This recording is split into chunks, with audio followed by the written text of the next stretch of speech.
Good morning, everyone. This is Tom Ravens, and I'd like to introduce our seminar speaker, Natalie Wagner.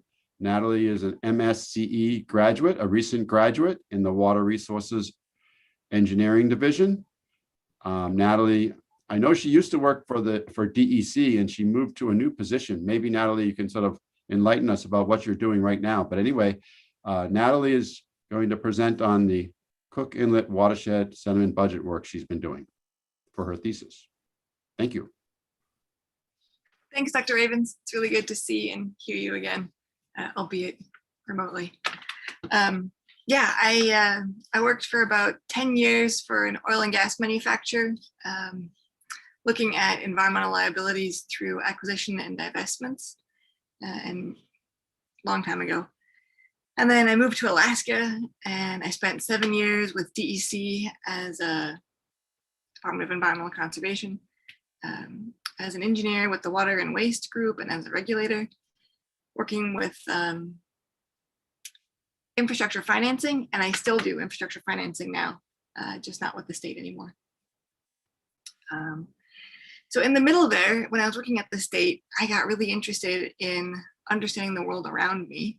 So I started doing a little bit of research, which became a master's degree through, I think it took about 10 years of Dr. Raven's time and mine. And this is sort of the culmination of all that work. But there's a lot of stuff to cover, so I'll just go kind of briefly over the efforts and why it was interesting. Hopefully you'll learn something, and maybe it'll be interesting and enjoyable. So thanks for the chance to talk today. Hopefully, at least it'll count as a credit for everyone's continuing education credits. So just a really quick overview outline. I'll talk about the goals of the thesis and the different studying that I looked at. There were some specific written works that really piqued my interest and helped direct what I was going to look at. And then I found a lot of data and crunched it a little bit as an engineer. And then ultimately found that there's a lot more work that can be done in the area. It's a really interesting and dynamic region where we live, if you happen to live in the Anchorage area. And there's just so much more to understand about Cook Inlet. So just in general terms, Cook Inlet is a really dynamic water body. As you can see in the image, the upper part is really sediment rich, and the lower part is usually much more saline and colder from the Gulf of Alaska. So there are these glaciated mountain ranges, some of the largest mountain ranges on the planet. And there's really big river systems, maybe not the biggest, but there are still quite impressive rivers. Cook Inlet has one of the largest tidal influences in the world. It's like a 30-foot range, right? So 10 meters can be significant. As such, there's also these large mud flats that contribute to the sediment movement, and most of Alaska's population is nearby, which at a minimum is associated with industrial and commercial and shipping logistics dynamics. So initially I was thinking, could it be possible that glacial melt rates would be associated with higher rates of sediment in the rivers? So maybe because of climate change, or however it's being termed these days, there might be more sediment going through the inlet than we understood. So the first step was to get a snapshot of how much sediment really is in the inlet at a given point in time. And I started doing research there. And the benefits, the reasons why there are studies out there, have to do partially with this dynamic between the tidal influence. The tide pushes the salt water up into the upper inlet, and the river sort of pushes it back out again. But there is still a pull from the tide too. There's a lot of density driven components, warmer, less dense water on the top, colder, much more dense water on the bottom. And then there's lots of churning that I think is really comes to note every once in a while when there's a pipeline leak because of a truck-sized boulder rolling over a pipe too many times. But just in general, the tides are important to understand for commercial shipping, for tankers, for supplies into the port, and then also for fishing and wildlife conservation, like the beluga whales or other local biological populations.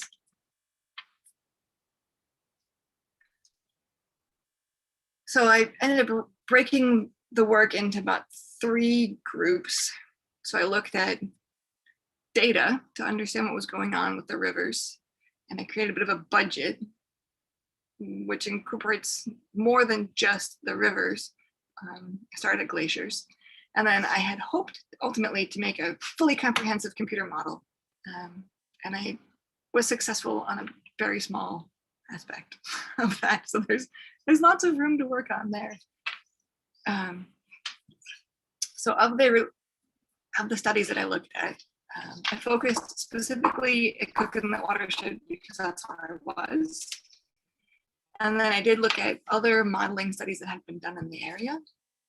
And then just some dynamics on sediment transport, because there were quite a few studies looking at delta issues or changes in the sediment deposition rates along highways or other places.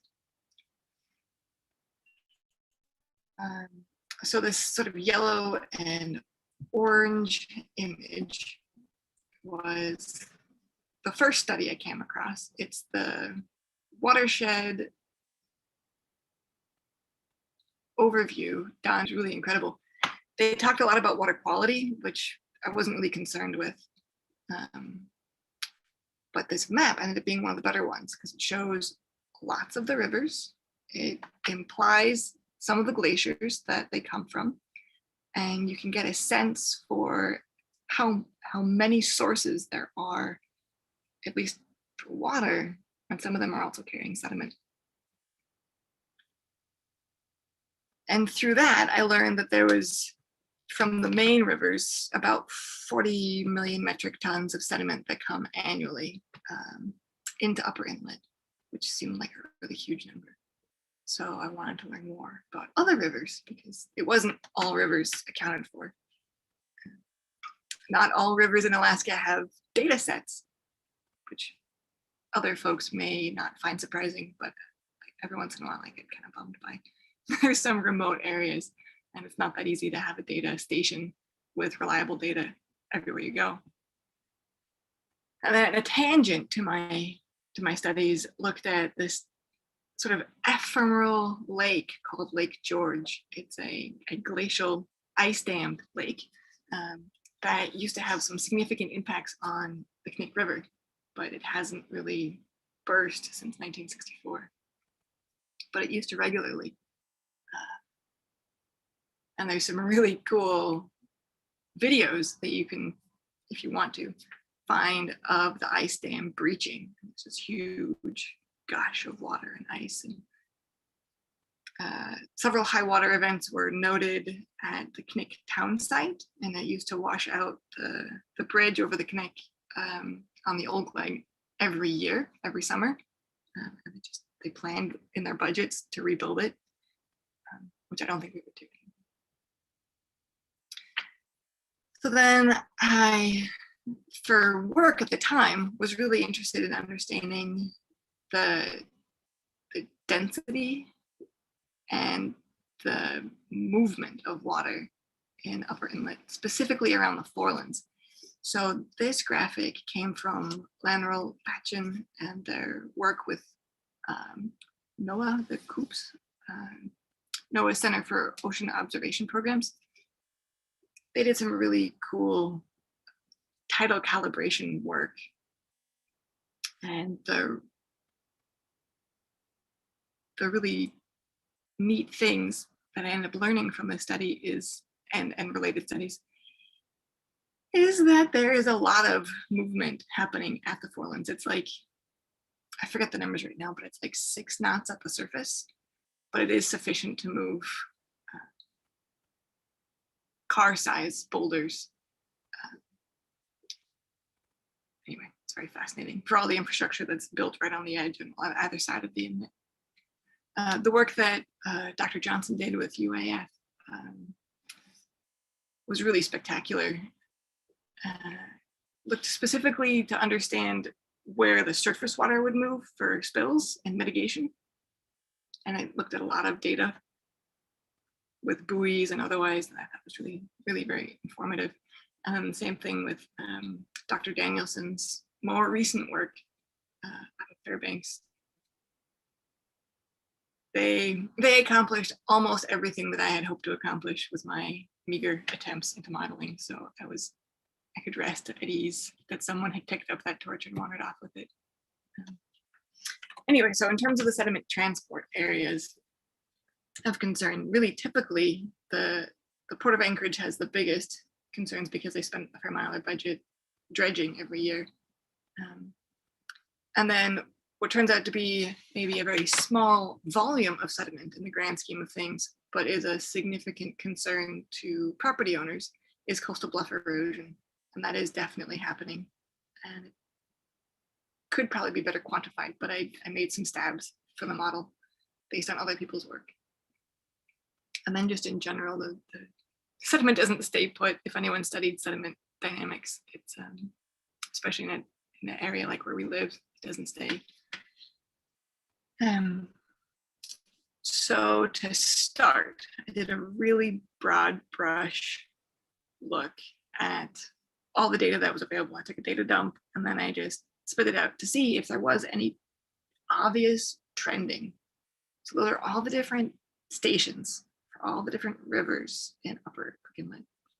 I was looking for specifically the largest sediment load and the most amount of data. And then I wanted to see if in time it was increasing. So the way that this particular image came out, it wasn't super helpful. So I dug more deeply in, but there are some big rivers, significantly more sediment in some rivers than others. And then I had hoped to incorporate these as inputs into the model, but I was not able to figure out how to do that. So that's left to be sorted out. So in terms of the rivers that I ended up looking closer at, the Chulitna, the Matanuska, the Susitna, the Knik, and the Yetna, and then the Little Susitna, which, unless you already knew that, the Little Susitna is different than the Susitna, they're not the same river. And what it looked like is that there was an increase, and it might actually be quantifiable and reportable increase in not only just the data, but also in the water flow. So it looks a little bit like in the flow, it is increasing, certainly for one of the rivers, but that might also just be based on the data sets. It also actually looks like for the rivers that had the most data, the sediment load might actually be decreasing. I'm not entirely sure what that ultimately means. But the data here, if you can see, is just a little bit, I wouldn't say misleading, but new data sets for different rivers was available, and that sort of changed how my aggregate information led me to believe that it might actually be increasing very obviously. So there's a lot more to look at there. Certainly there's nuances with how stream gauge data is gathered, how reliable it is, whether or not the gauge is deep in the water, if it's reading accurately, if there was recently a storm event. There's, I could talk for hours about each little piece. But what I think would be really neat in general would be to look at a big storm event and see how that changes for each river. So the patterns that I looked at simply here, it appeared as though to me that the stream flow, I converted these slides so they're a little bit confusing to see here. The stream flow and the sediment for some rivers is much, much greater than for others. And another component is that there are multiple stream gauges on some of these rivers. So you might be getting the muddier portion of the stream, and then there's a delta where there's a sink and some of the sediment has fallen out, and then there's another stream gauge and it has some clear water input and it's just reading differently. So there's more to understand in terms of where the data is being collected from and how the rivers, their specific characteristics impact that or influence that. Those numbers were ultimately pulled into this simple Sankey diagram. The glaciers, I think, are really interesting and important, but there are so many of them. So take it with a grain of salt. This is just a stab, a first, not the first, but a quantification, a visual quantification. And what I was kind of surprised to see is that bluff erosion, very back of the envelope kind of calculation, comes in at about 6,000 tons a day, whereas the whole inlet is on like millions of tons a day of sediment. Anyway, generally speaking, though, it all sinks out in the Shelikof Straits, which is at the bottom part of Lower Inlet. So in terms of the sediment budget, my assumptions are significant in terms of how those numbers come together. Some glaciers are, for whatever reason, significant contributors of sediment. They have finer sediment that gets resuspended and it flows all the way through more readily. Some of them have larger rocks that just fall out. And then trending, like we don't have a whole lot of data when Snake River was super active, which was in the 1920s. It stopped roughly 1960s. Regularly flooding from the Lake George Ulikalp events. And then there could be quite a bit of variation in terms of the sinks. And I assume basically everything gets resuspended because I didn't have enough data to prove like this delta is growing, you know, the mud flats or either the Knik or the Susitna deltas are growing in these areas versus those areas. That changes kind of annually or by the storms. And just in general, there is a very complex circulation and resuspension within the inlet. So there's some picking up from deposited sediment that gets resuspended and moved around, and how long that takes. There are some efforts to quantify how long it takes for water to move through the inlet, but I don't think anyone's exactly quantified how long it takes for sediment to move through the inlet if it gets stuck somewhere. And I had hoped to figure that out with some of these models. So I learned a lot about the Delft modeling platform, and I put in a bunch of, they had taken some CTD at depth, connectivity, temperature, and density for other studies. And I'd hoped to include that so some stratification could be seen in the models, but that ended up being maybe a little bit too much to calculate for my computer. And then incorporate each of the rivers with their sediment load, their water quality, and their temperature. So they would all be modeled and mixed. And then based on some of the advice that I found to be very reasonable, I truncated my efforts into Upper Inlet. Whereas there's a lot of stuff going on in Lower Inlet, there's just not as much data because we're not there as often. So basically everything stops at the forelands for what I did.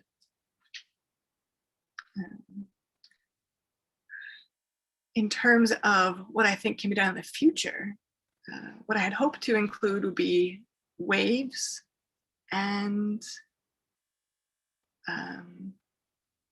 air transmission, because some sediment is carried in the wind. And then what I had seen in other places, like in Northern Europe, they did decadal models. So for tens of years, they watched how things eroded and deltas were formed, and then they sort of reversed it in time so they could predict more accurately where things were happening. That would be really spectacular to be accomplished. One of the limiting factors of data in Alaska is that it's usually very seasonal. Almost all the data that I was able to find was taken sometime between July and September. And that's not exactly the best comprehensive data set. So there would be some information that could be very valuable at colder temperatures. Future activities for somebody looking for something to look into. More ideas of what to look into are specific to the equipment, comparative sediment data sets, looking at sediment concentration and turbidity within rivers at different times of the year, or comparing rivers. And then there's a lot of missing information, as I mentioned earlier. There's only a couple data points for the Yetna. There's almost no information for the Beluga, the Redoubt, and the MacArthur rivers. And those are not minor rivers. They're just not ones that we interact with regularly. The mapping of glaciers in Alaska was awesome, but not necessarily for the specific purpose that I was looking for.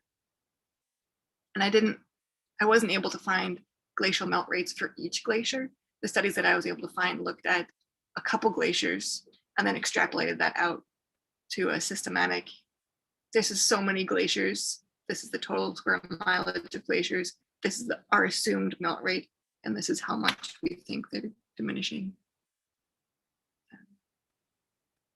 So associated with that, there are a lot of assumptions built into any conclusion that is built on glacial melt rates in our specific region.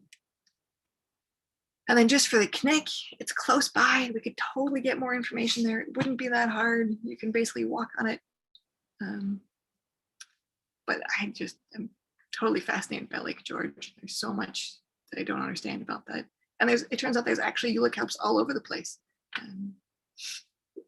I was in Valdez and they were like a big posting. By the way, we expect a Eulachs for this glacial lake in the next 2 weeks. If you happen to see rising water, we recommend you leave immediately. Which I thought was really helpful, but not what I was expecting to see. So the water can rise, 20 feet in like 2 seconds. So just a breaking of a dam. And then specifically for the coastline erosion, I know that a lot of people are looking into this,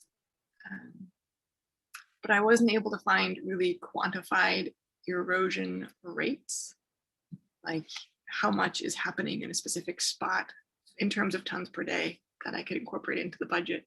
So I made some assumptions based on a little bit from Point McKinsey and from Point Woronzof, and I just extrapolated those out to everybody else, which may not be accurate at all.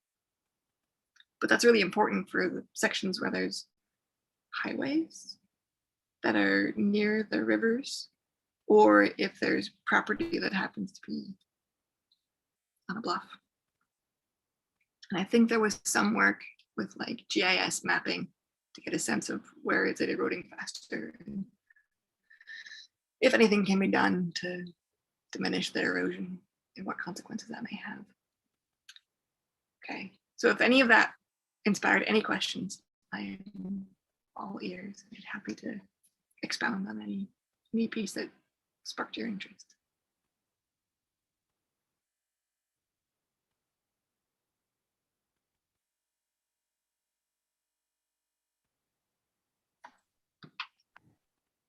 Yeah, I was going to go ahead and ask a question here. So when it comes to coastal erosion specifically, is there anything that you found that kind of provided some hope or ideas that you ran across that kind of seemed like they worked better to try to prevent damage to places that see a lot of coastal erosion? I actually didn't focus on that at all. What I've sort of assumed would work is plant matter and other things. I've looked at it for other applications, not for this project and not for this work. But like sacrificial material seems to work a little bit okay. Like the water is going to take something with it. And if it can be driftwood or something to break it, that's really useful. But that's a whole nother set of study, and there are much more versed individuals to talk about that if there was a specific question, I could refer that person to talk with other folks that have spent their career studying erosion and how to prevent it. All right. And then specifically in your research here, what did you run across that surprised you? The amount of sediment in the Yetna was really surprising. I hadn't personally been there. So I talked to a colleague who had a fish camp on the Yetna, and he was like, oh yeah, the water is super brown. It's always really, really dirty. You never know what you're gonna get into because it's so muddy. And then also just that there was this massive washing out of the highway bridge every year in the 20s, and like no one talks about it. Like George, I didn't know it existed until I stumbled across it looking for an ice dam. That was really amazing to me.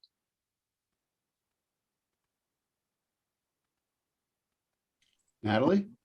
Mhm. I have a question about glaciers. Mhm. So, we're expecting probably the remaining glaciers to melt significantly in the remainder of the century. And so in your view, if these glaciers are all melted out by, or nearly melted out by the end of the century, are we going to see much change compared to what we have now? Or are the glaciers really not a big part of the story? That gets, well, the part that I think of it immediately is that the glaciers are a source of sediment.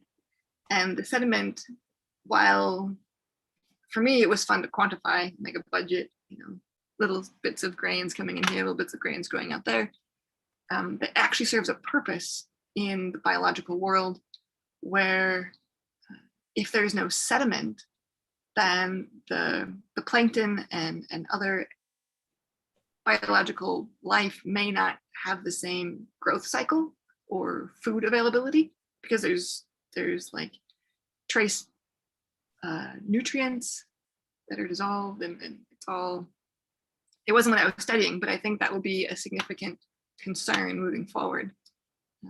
So if there are no glaciers, then probably the amount of sediment would be diminished, which I would assume would lead to a diminished food source for the Gulf of Alaska. Might be a bigger problem.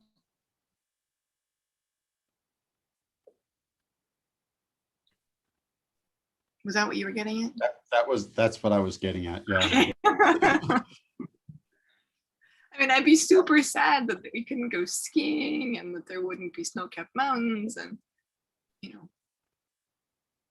seasonality and everything would be skewed on those small micro ecosystems. But there might be a bigger systematic challenge.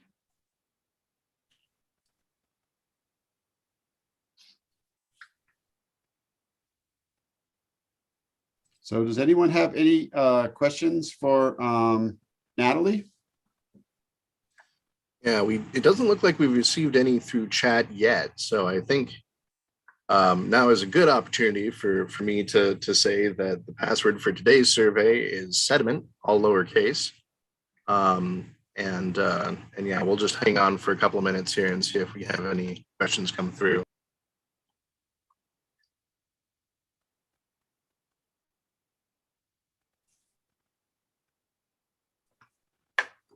One of the things that I was kind of curious about is you had a slide in there that kind of showing the sediment volume and also the flow rate. And I was going to ask, are those things kind of, do they change in relation to one another in an appreciable way?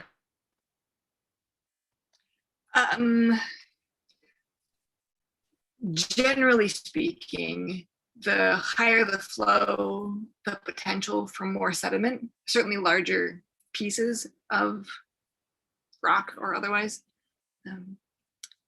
But no, I mean, it depends very much on the type of sediment. So really, really fine clay could be suspended in a very low flowing stream and be really concentrated. So it totally depends on the river. So Natalie, if you could pick one glacial fed river with the best data for like continued or follow-up studies, which one would that be? Probably the easiest ones would be the Knik and the Little Sioux, because they're the easiest to get to. The Sediment is fed by so many different glaciers that I think that causes some challenges. Yeah. The Yet River has so much sediment in it that I think that would just be so fascinating to learn more about, but it's kind of remote.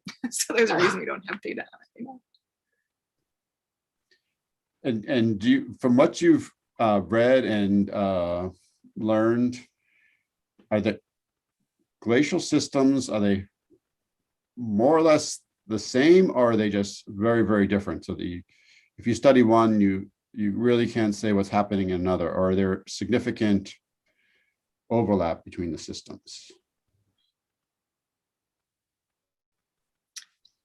Yeah, it really depends. I didn't put it up here, but I think you can maybe see on one of these other maps. Yeah.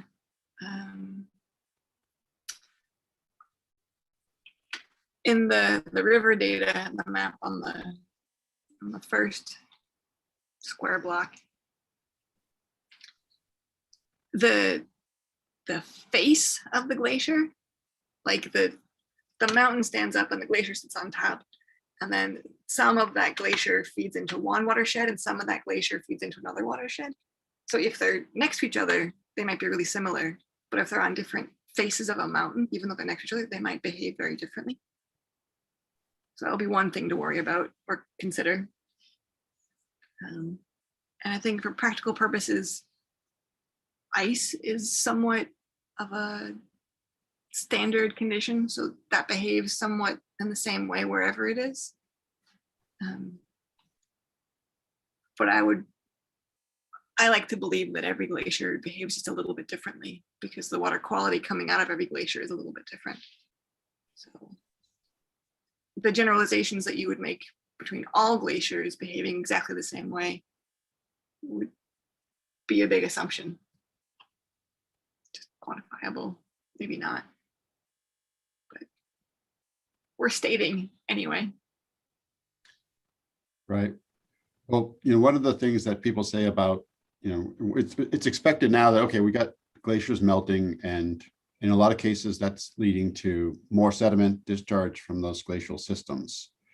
And it's a very special moment because we're having all the melting. And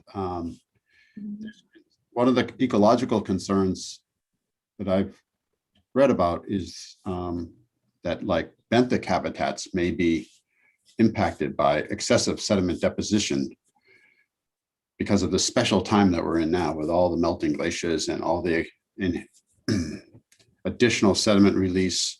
So that we're sort of in this period now where there's a potential for benthic environments getting drowned out by sediments. Is that something that you've kind of come across, or is that not really happening on the big scale according to your research? I came across a couple studies looking at the benthic populations. It's a little bit challenging in Cook Inlet because there's not that many in Upper Cook Inlet, possibly because there always is so much sediment, or has been for the last several decades. But in lower parts of the inlet, or in parts that used to have like productive clam populations, large storms or too much movement of water, like a scouring or a flooding of depositional time, removed that population, and then it moved to a different bay, a different beach. I might be a little bit biased, but I think probably some of the biggest issues for the benthic populations is the harvesting practices and then the timeline to allow them to reestablish.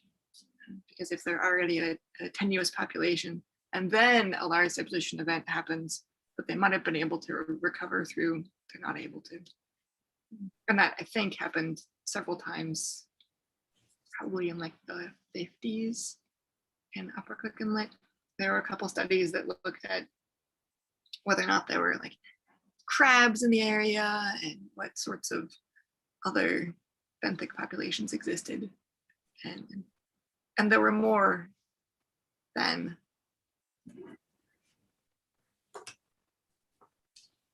Well, that's a good point, because sometimes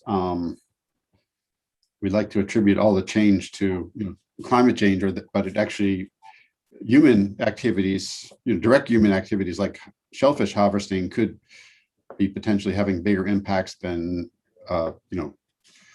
sediment delivery by glacier melt. Certainly compare them. I don't know what the depositional rate would be that the population could withstand if it's like 2 or 3 inches a year or something, because it can move if they're still in the water or in the substrate. But like if they're raking or the whole population has been decimated or displaced by another event, but it could also be a natural event like a large flood or a huge water event carrying large boulders that wash them out.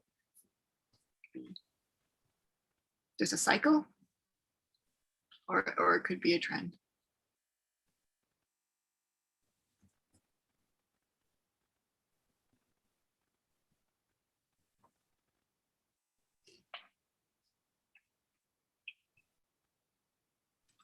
Okay, Martin, do you have a question for us? Yes, there is a question in chat from James Peterson. Do lahar events make up a significant portion of the sediment load? The Eulycops? I don't know. I'd love to quantify that. There hasn't been one in like 50 years, so I don't know. But I have to assume so. There are these things called sediment rating curves that show like the amount of sediment, going kind of to your question, Tibor, about if there's more sediment in a river at a given time because of the flow rate. It's like the normal flow is a gallon per minute, and then it's a big like flash flood, and it goes up to 100 gallons a minute. It'll wash out bigger rocks and move a lot more sediment in that period, but it does taper off again at some point. So it's very possible that large depositional events happened because of Eulycops, but I have no way of quantifying them. I did like super back of the envelope calculations just to guess how much water was moving and then the associated damage for the bridge and infrastructure. But it was, I don't know if you've ever seen the thumb in the wind sort of thing. That's what it was.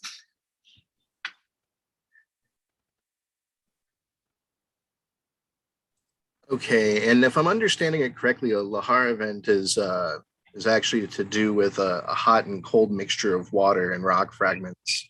Okay. The slopes of a volcano entering a valley or something like that. I can safely say that I have no idea. I haven't studied those at all. Yeah, it's interesting. Oh, but there was one on Redoubt. Is that what he's talking about? Redoubt has erupted roughly every 10 years.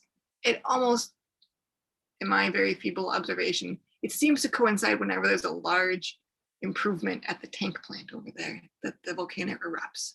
And then there will be a huge mudslide because the steaming ash or the lava would melt the glacier and then bring this hot, molten, was once snow, now mud, into the inlet. But like I said earlier, there's almost no data on Redoubt.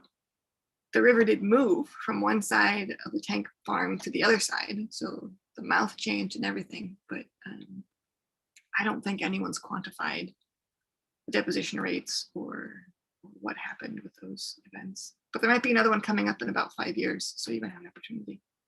It seemed to happen somewhat regularly. Okay. Yeah. Pyroclastic volcanic mud flow slurry debris. Exactly. Redoubt. Redoubt is the place if you want to study those in Alaska or Anchorage.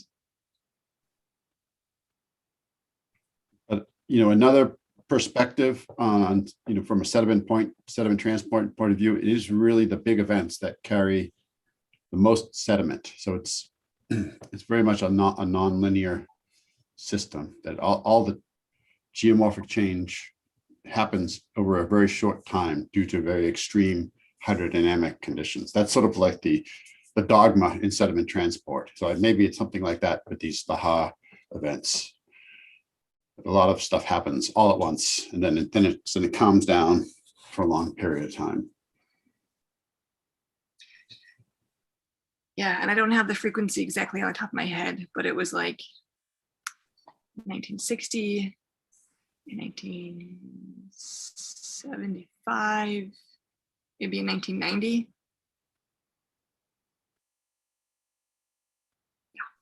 If you get the chance to go over there, you can go fly fishing and salmon fishing in Redoubt River. If you make it up to the tank farm, they have pictures of each event inside with the dates on them.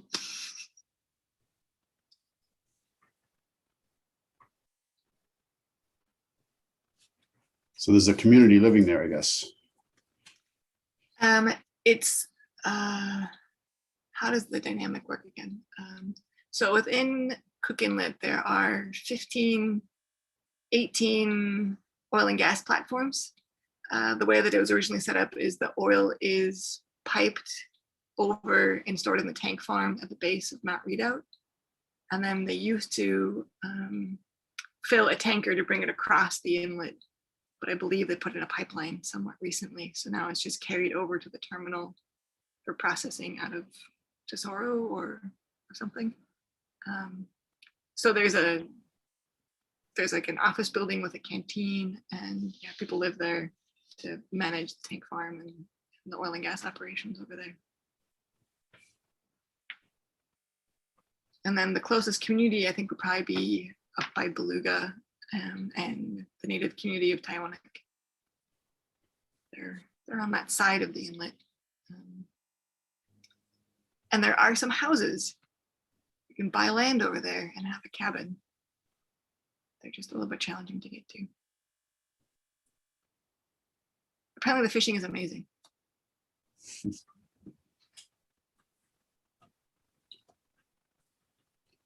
Probably good bear viewing also. Probably, yeah. I hadn't really thought about that, but we did look at buying land over there at one point, and we were like, okay, we need to figure out how to get a boat and get knowledgeable enough to take a boat over there. Anyway, there were lots of challenges. But there used to be a ferry a long, long time ago going back and forth, which I think would be so cool right now. Just not the economic drive for it.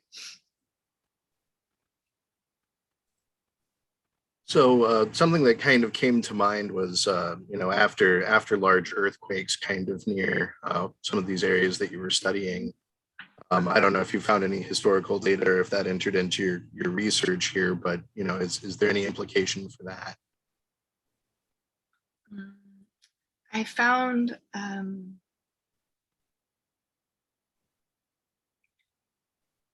while I was looking at the Port of Anchorage and why the port was established where it was and how the sediment rates were at the time, and some studies associated with the Knickarm Bridge and the studies done to determine whether or not it would make sense to put a bridge there and what depositional rates to be concerned about. I came across a couple sort of native explorer observations at that time period when Anchorage was still just a tent community. And that's where I learned about Lake George erupting, Lake George dam breaking regularly. And one of them said that the water rose 10 feet, which seems like a dramatic amount of water. But that was a long time ago. There were a couple USGS geologists that were going around at the time that did some really incredible aerial photography and surveying that had some really, they probably limited on the amount of effort and lead available in their pencils. So they would write like 2 sentences, but it would be like the most mind-boggling 2 sentences that I could think of for what they had seen and done. And those are all available at UAA. I don't have any of them in front of me right now, but So maybe you talked about this before, but why is it that the Lake George is no longer, why are we not seeing those dam break events anymore? Does anyone know? Do you know? I don't know. I can only assume that something changed in the way that the dam was formed, or the lay of the lake, and the pressure isn't as significant.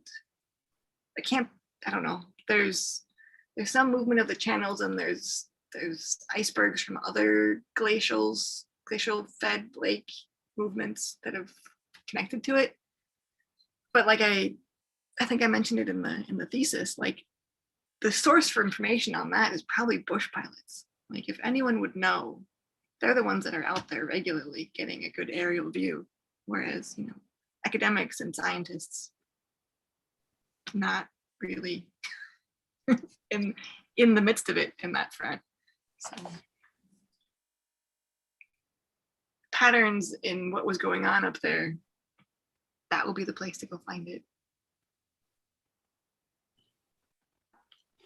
There's another question from the chat from Alexander Kravlov.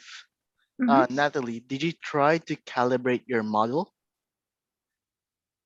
That's a very good question. I really wanted to calibrate my model, so I collected all kinds of calibration data and techniques, but I couldn't actually get the model to run. What I sort of determined it to be is that the tides and the depth, so at the forelands, it goes to about 500 feet. And the water is moving so quickly there that the model actually couldn't compute. It like errored out because the velocities were so much faster than it was allowed to assume was normal. And there's a way to work around it within Delft. At that point, I didn't have it in me to figure it out. So I stopped. But if you want to, I'm more than happy to share my information with you.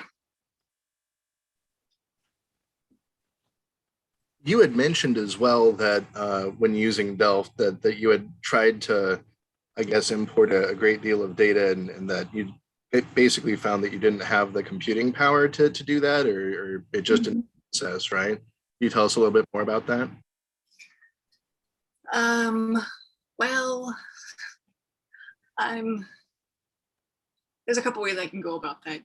One is I've been working full time, and I opted to do a master's degree to keep things interesting up here. When I was working in the private sector, I was used to fairly long weeks, 60 to 100 hours.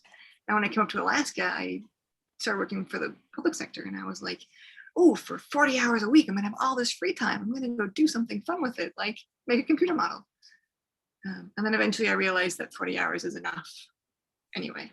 So I didn't buy a new computer. For a while, I was using a computer at the university, and that was a really good start.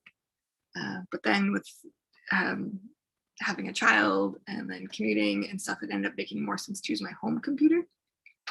And it has a pretty huge computing capacity, but I don't think I had the ability to translate Delft into shortcuts to use the available capacity on my computer. It turns out that that's a whole nother set of skills. I just assumed it would be a simple task, but it turns out it was a little bit more involved. And I didn't take the chance to do Delft3D program specific training with the makers of the program. And I think that would have benefited me substantially. I just didn't think it was good use of my time. If I ever get around to doing a PhD, I will definitely take lessons from the people that make the software. All right. And then from Jack Connell, if I'm pronouncing that right, hopefully, says, I believe the glacier creating the Lake George ice dam needed to point where it, or sorry, receded to a point where it no longer created the dam. So, Yeah, that is a really good point. It goes to the melting dynamic.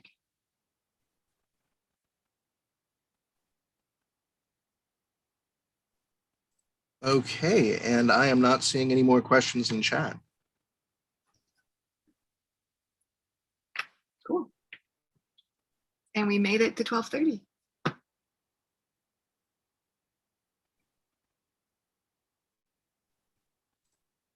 All right. Well, thank you so much for your presentation today. It was really interesting, and look forward to our professional development seminar series continuing for the rest of the semester. Thank you so much for your time today. Thank you, Natalie. Yeah, likewise. Yeah, thank you for listening and thank you for the questions.